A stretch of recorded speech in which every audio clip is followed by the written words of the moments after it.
Steve, you mentioned a little bit about estimating, which kind of leads me into my next question. Um, I have a note here saying that you won 60% of your bids. Is that, am I reading that correctly? Is that possible?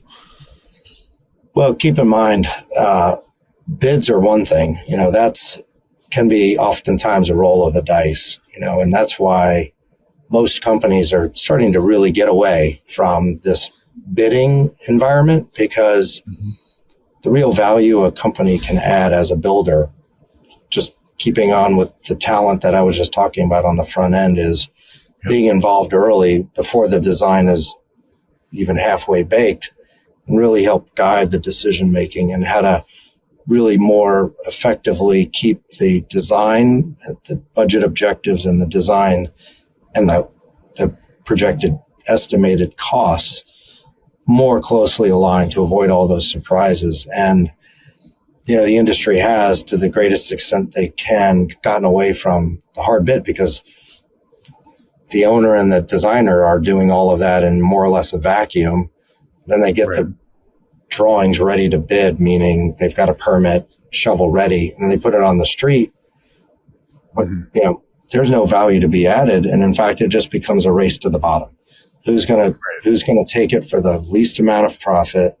Who's going to, basically, you're motivated or incentivized to only factor in what you can see and point to in the drawings and in the specifications. So there's no perfect set of drawings, and you're just setting the project up for arguments and even worse. So where we were successful was saying, you know what, we don't need to be in that kind of contentious part of this business, and there's just not enough of that type of work to chase and consume anyway.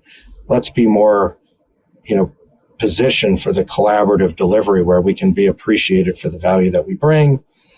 We can control our own destiny or influence our own destiny on project outcomes. And it's just a much smarter way of doing business. So when we would go after that work, it was all best value oriented.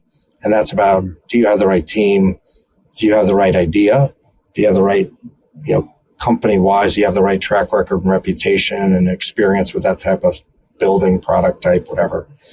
And yes, when we said, out of the whole list, when we said, all right, here's the projects we're going to focus on and commit to chase, we won 66%. We were averaging 66% of a win rate when we, really focused and set our mind to winning that work.